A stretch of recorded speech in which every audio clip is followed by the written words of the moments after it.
It's January 1916. Strong winds have been blowing for 3 days and was pushing water into the Zuider Sea. In some areas, the water level had been raised by as much as 70 centimeters. This was putting immense pressure on the dikes, and one by one, they started to break.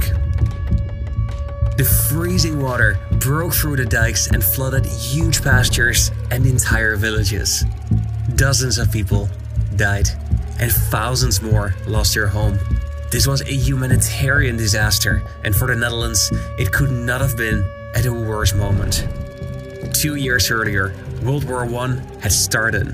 The Netherlands remained neutral, but they were significantly affected as it led to a disruption of trade and commerce. There were food shortages, there was high unemployment, and the Dutch were financially strained. It was during these incredibly trying times that the flood occurred. But it was exactly this hardship, this hunger, and this violence from the ocean that prompted the Dutch to approve an ambitious plan. The goal was to build a dam that would turn this ocean into a lake. This would help improve safety. Then they would reclaim large swaths of land to use for agriculture. This would help solve the food shortages. It did all of these things, and this explains in some odd ways why it is that the Dutch love their tulips, their windmills, and cheese. This is how the Dutch solved an impossible problem with hindsight.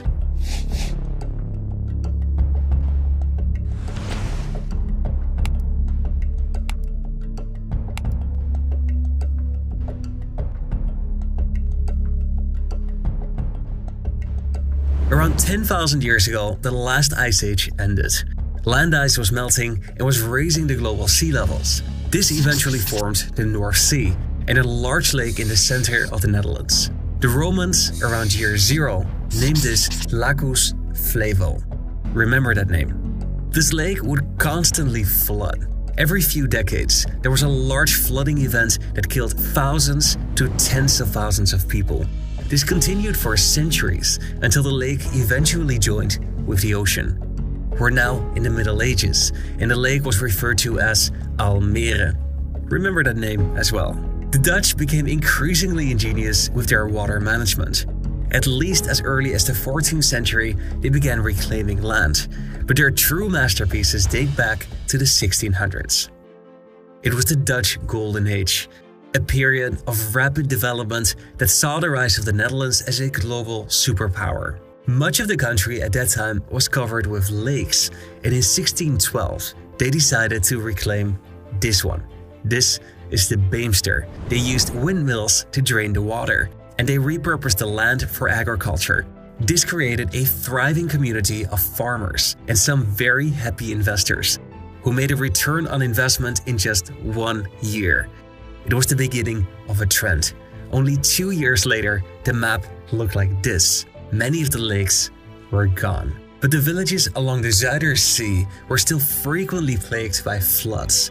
This could be incredibly damaging and sometimes caused hundreds of deaths. As early as 1667, a plan was proposed to close the Zuider Sea. The idea was to build dams along the Wadden Islands to drastically shorten the Dutch coastline. But the technical capabilities at that time did not yet match their imaginative power. The Golden Age came to an end in the 1670s, and Great Britain rose to dominance. Projects of such scale were a pipe dream for now, until 1848. That year, a series of revolutions swept across Europe with the aim of removing kings and queens and to establish independent nation-states. The king was quickly to make a preemptive concession, and he handed power to parliament. This was followed by a large investment in infrastructure and a better position for entrepreneurs. At this moment, the desire to reclaim the Zuider Sea rekindled. That same year, a plan was proposed to build a dike from Enkhuizen to Stavoren to turn this part of the ocean into a lake. Amsterdam at that time looked like this and was still surrounded by large lakes. The plan was to reclaim this as well. But this plan failed to take the drainage from the river IJssel into account and was ultimately discarded. Another proposal came that following year. This included the construction of many more dikes around the Zuiderzee and the Waddenzee. Both oceans were proposed to be almost completely drained, but the plan was considered to be technically impossible and was also discarded. Engineers continued planning, while the Dutch kept busy on other projects. All around Amsterdam were these Great Lakes, but in 1852, the Haarlemmermeer was completely drained using steam engines. Shortly thereafter, the other lakes were also drained, and a 21-kilometer-long canal was dug to improve the position of the Amsterdam harbor. These projects demonstrated how far the technical capabilities had advanced, especially the Haarlemmermeer, which had a deepest point of 7 meters. And this boosted confidence, but it was still nothing compared to the massive task to reclaim the Zuiderzee. In 1866, a plan was proposed to build a dike around the shallow part of the sea and to drain the water using steam engines. The plan was considered technically feasible, but it was rejected over concerns of financial feasibility. Later, a simplified version of this plan was proposed and approved. The puzzle seemed to be finally solved. The government passed laws to begin construction, and detailed plans for its execution were finally prepared. But at the same time, some critical voices started to emerge. There was critique on the cost of the project and on the impact that it would have on local fishing communities. The political will was gradually lost, and in 1877, it was cancelled.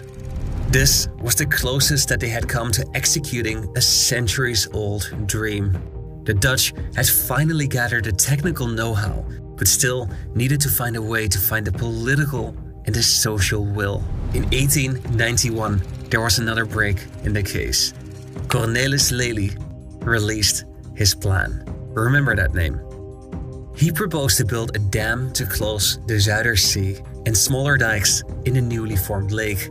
Lely selected these areas for reclamation based on the type of soil that would be exposed, and he prioritized land that would be suitable for agriculture. There were critical voices from the start about the cost and the impact on coastal communities, but proponents praised the potential for new farmland and the lower cost of maintaining all these dikes around the sea. But what made this plan different was Lely himself. He was a brilliant engineer, but also a talented politician. He managed to sell this plan to the people, focusing his arguments on the reduced cost of maintaining the hundreds of kilometers of dikes, an argument that resonated with the people.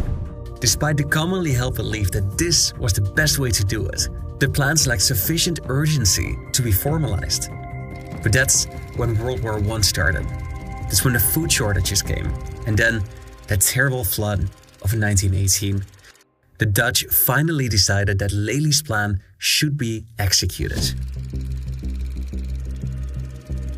The construction started with the Afsluitdijk, a 30-kilometer-long dam that closes the Zuiderzee.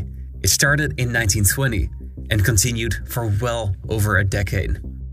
Meanwhile, they started building a small test polder to study how the salty soil that would be exposed could be prepared for agriculture.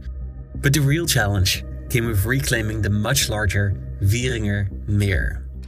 The first step was building dikes, after which the water would be pumped out. This process took several months and left a dry, barren wasteland of salty soil. They discovered that they had to sow rye, barley, and grass clover.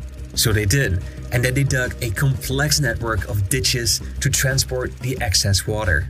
It was the 1930s, and in the Netherlands, like anywhere else in the world, the economic crisis hit. There was a record high unemployment, and the Dutch saw an opportunity there. They sent thousands of these jobless young men to work on this polder. They dug the ditches by hand. Of the 14,000 kilometers of ditches, 80% were dug using nothing but shovels and brute force. The polder was finished and ready for agriculture 4 years later.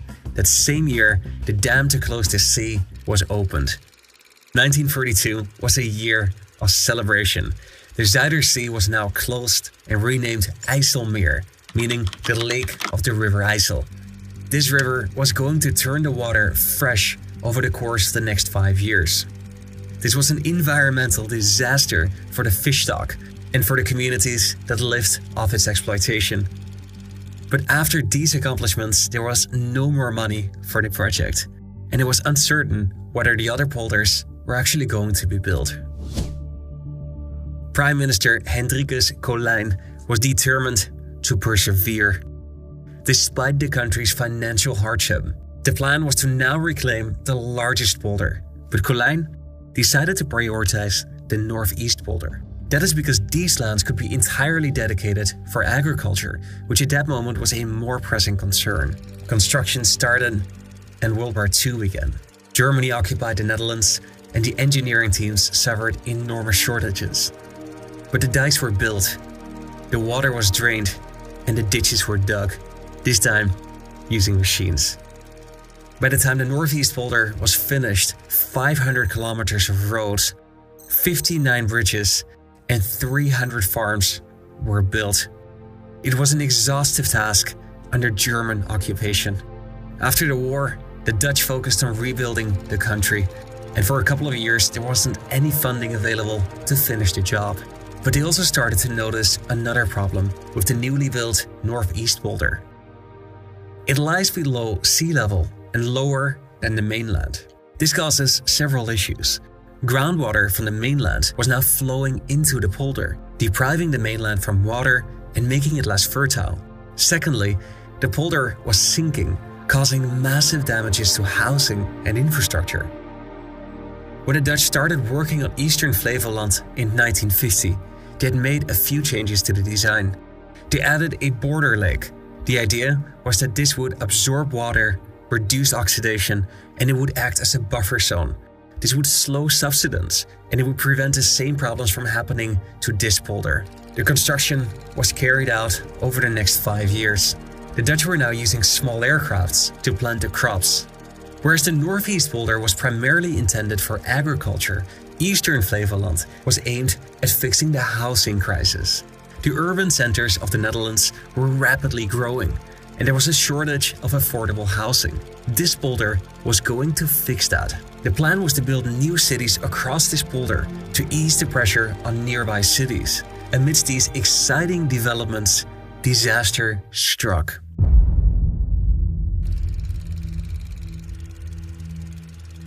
In 1953, there was a massive flood in the southwest of the Netherlands. It killed thousands of people, and thousands more lost all that they had. Many were prompted to move away, amongst them my family. They moved from this area to the east of the Netherlands. But many others decided to move to the newly built polder, where they became the first migrants to settle on this land. At this stage, only 2 polders had yet to be reclaimed. In the original plan, the Markerwaard was supposed to be next. The Dutch government envisioned to build a second international airport on this polder, as well as a large military training facility. But the decision was made to first drain southern Flevoland. That's because it's much cheaper, and it would help with closing the dikes of eastern Flevoland. Reclamation finished in 1968, and a few years later, the dike from Enkhuizen to Lelystad was also completed. This created Lake Marker. Small villages and large urban centers were built on the polders. This especially got into high gear in the 1980s with the construction of Almere. Its proximity to Amsterdam made it an attractive location, and it motivated Lelystad to find innovative ways to compete for settlers. In 1986, Flevoland became the 12th province of the Netherlands. A moment for celebration. Markerwaard was now the only project that remained. Its design went through several changes, but the plans were never approved. In the 1980s, the pushback from environmentalists was growing and was taken more seriously. Gradually, the desire to maintain a lake was becoming more prevalent. The plans were paused, and in 2003, they were cancelled. This is what the Netherlands looks like today. About a fifth of the country's current land area has been reclaimed from lakes or the ocean. A quarter is located below sea level, and only half of the country lies more than 1 meter above the ocean. The relationship that the Dutch have with the water contributed to the modern stereotypes. These windmills were their first technique that was used to reclaim land on a larger scale. The soil that they exposed was salty and suitable for only a few crops, but it happened to be perfect for tulips. This helped the Netherlands become the biggest exporter of these plants. Another plant that grows well on these polders is grass. Probably the country's most famous polder, the Beemster, is now world famous for its production of cheese. Beemster cheese gets its specific taste from milk that is produced by cows that feed exclusively on grass that grows on sea clay. It's fair to say that centuries of land reclamation have changed more than just the geography of the Netherlands. It has helped shape its cultural heritage and identity. Now, remember all the surnames that I asked you to remember? Well, that's because much of this history is now embedded in the country's place names. Their name Flevoland is derived from the Roman word for this lake, Lacus Flevo. Its capital, Lelystad, is called after the engineer who designed these plants, Cornelis Lely. The largest city, Almere, is named after the name of this lake in the Middle Ages, Almere. The people living in Urk, which used to be an island, still say that they live on Urk, as opposed to in Urk, implying that they still identify as being on an island. Emmeloord, the biggest city in the northeast polder, is named after a village that used to be on an island in this exact location. The history of this region is still very much alive